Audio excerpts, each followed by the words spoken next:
तेरा हाथ पकड़कर नेक्स्ट आईएएस ने ठाना है, वो सही दिशा देकर आईएएस तुझे बनाना है। अपनी कीमत जान ले, तू जीतने की ठान ले, खुद को तू पहचान ले। आपके सपनों को साकार करने के लिए नेक्स्ट आईएएस लेकर आया है नेशनल स्कॉलरशिप टेस्ट। पाएं 100% तक की स्कॉलरशिप। आज ही रजिस्टर करें।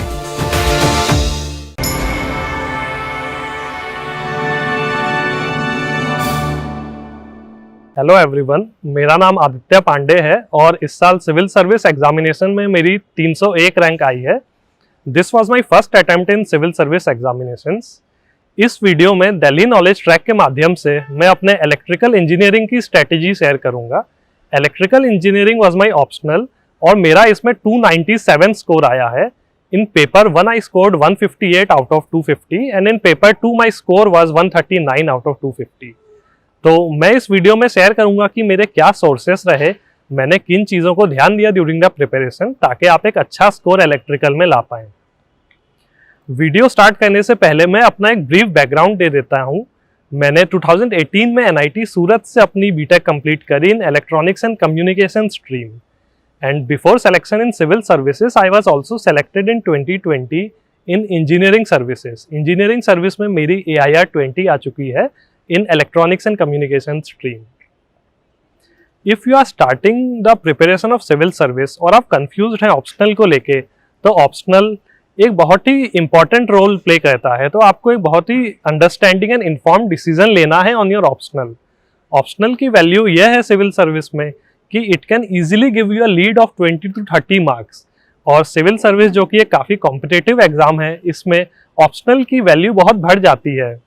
अगर आप इसमें 300 के आसपास स्कोर कर पाते हैं तो आपको बेसिक एक एवरेज स्कोर जो ऑप्शनल में 270 है, उससे आप 30 मार्क्स का लीड ले सकते हैं। That will help you in getting a good service और अ गुड कैडर। तो ऑप्शनल एक बहुत ही इंपॉर्टेंट टॉपिक है। If you are thinking to take electrical engineering as a optional, कुछ चीज़ें हैं जिनका आपको ध्यान रखना है। पहली चीज़ यह है कि if you have done your BTech in electrical और electronics and during the semester exams आपने इस सब्जेक्ट को अच्छे से पढ़ा है, आपने न्यूमेरिकल सॉल्विंग की प्रैक्टिस करी है during the college, during BTech time, तो आप इलेक्ट्रिकल इंजीनियरिंग लेने के बारे में सोच सकते हैं।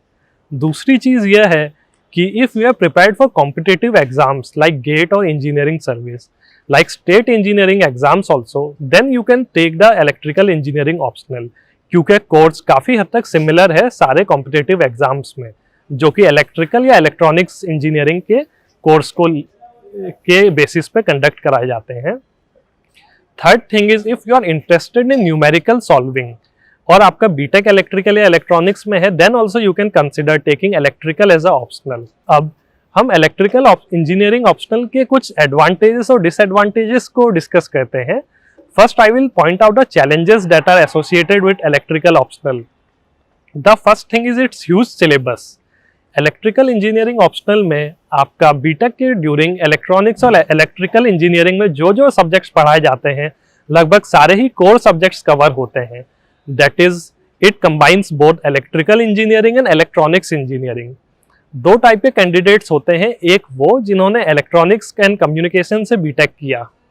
सो the challenge that they face is paper 1 में power electronics and electrical machines से वो कम कंफर्टेबल होते हैं during the BTech. And in paper 2 they found power system and power system protection and even measurement and instrumentation as a new subject which they have to prepare thoroughly for the civil service exam। दूसरी जगह अगर आपने electronics and आपने electrical engineering से अपनी BTech करी है, तो you are less aware about the communication subjects. Paper 1 में एनालॉग कम्युनिकेशन और पेपर 2 में डिजिटल और माइक्रो प्रोसेसर से आप कंफर्टेबल नहीं होते हैं। So these are the areas which you have to cover separately in order to get a good score in electrical engineering। दूसरा चैलेंज यह है कि इसमें कोचिंग की अवेलेबिलिटी लिमिटेड है as compare to the humanities optional. आपको coachings कम मिलती है। You will have less variety of institutes और स्टडी मटेरियल और test series.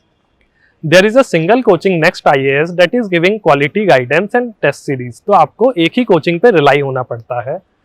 Third thing is ये न्यूमेरिकल बेस्ड पेपर है. If you are able to solve numericals correctly then you will get a good score.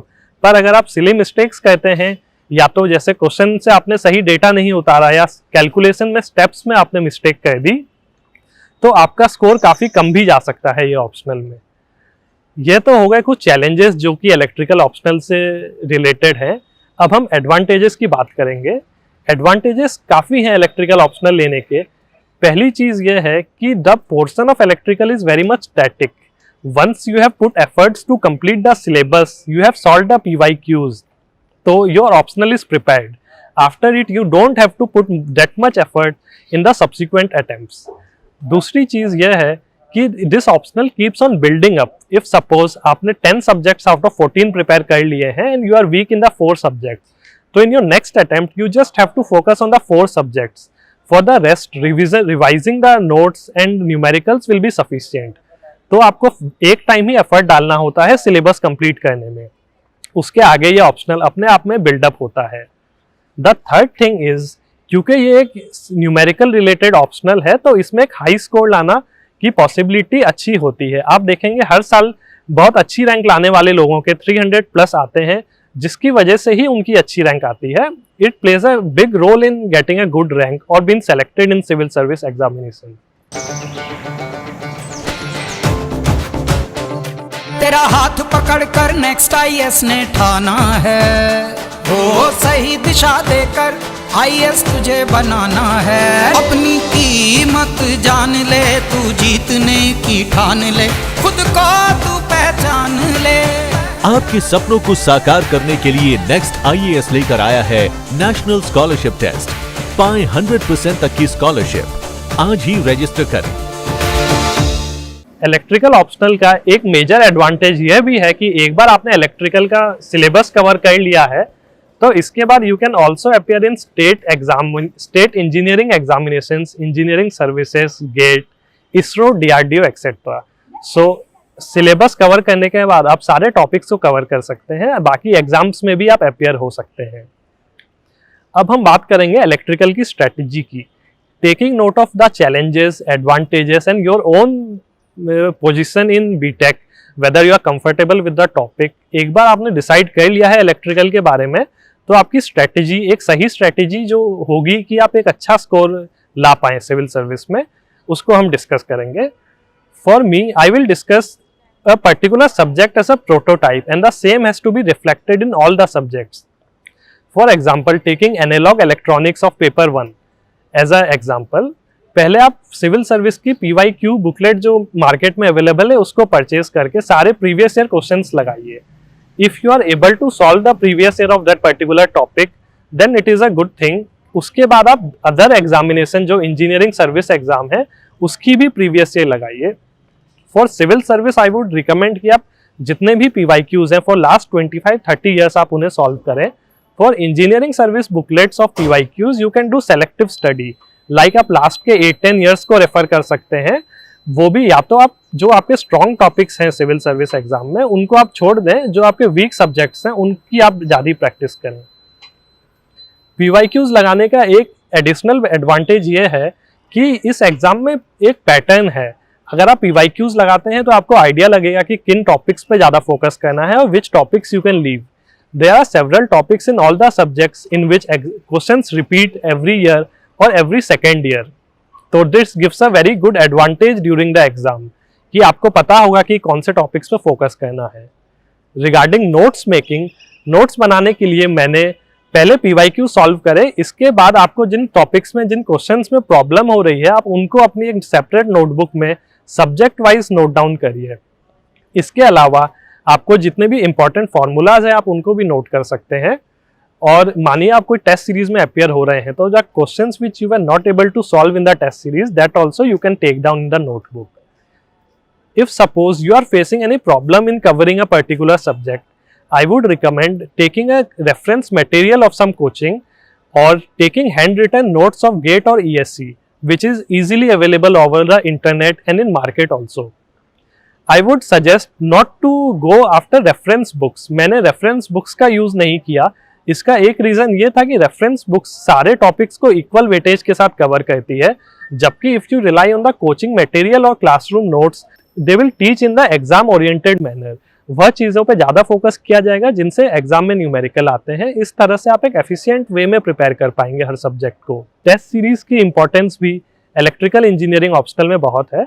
आपको test series जो कि next IAS provide करवाता है for double E optional, वो subscribe करने से आपके लिए काफ़ी बेनिफिशियल रहेगी वो, because you can have a real time practice of the exam solving numericals in a time bound manner. Test series के दो फायदे हैं। पहला, आप क्वेश्चंस में स्पीड और एक्यूरेसी मेंटेन कर पाते हैं, जो कि ऑप्शनल में अच्छा स्कोर लाने में बहुत ही इंपॉर्टेंट है। अगर आप एक्यूरेसी नहीं मेंटेन करेंगे तो you can easily lose 15 to 20 marks in a single paper. That makes a huge difference on the result of your exam in civil services especially. The second thing is, आपको question selection की habit होती है। जैसे question number 1 और question number 5 are compulsory, rest के out of 6 you have to select 3 questions. तो इससे भी आपके टोटल स्कोर में काफी डिफरेंस आ सकता है if you have selected the wrong question. तो इन सब चीजों की प्रैक्टिस के लिए test series is very beneficial.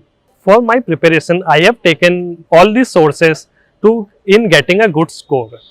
तो अगर हम समराइज करें तो आपको पहले सीएसई के पीवाईक्यूज लगाने हैं, इसके बाद अदर इंजीनियरिंग के PYQs, then you have to take the test series and dedicatedly appear for the test in a time bound manner. इस तरह से आप नोट्स मेंटेन करते हुए अगर इस सब्जेक्ट को रिवाइज करते चलेंगे तो आपका एक अच्छा स्कोर आ सकता है इलेक्ट्रिकल इंजीनियरिंग ऑप्शनल में। I would like to thank DKT to providing me a platform in guiding the aspirants on their journey to civil services. All the best. Thank you.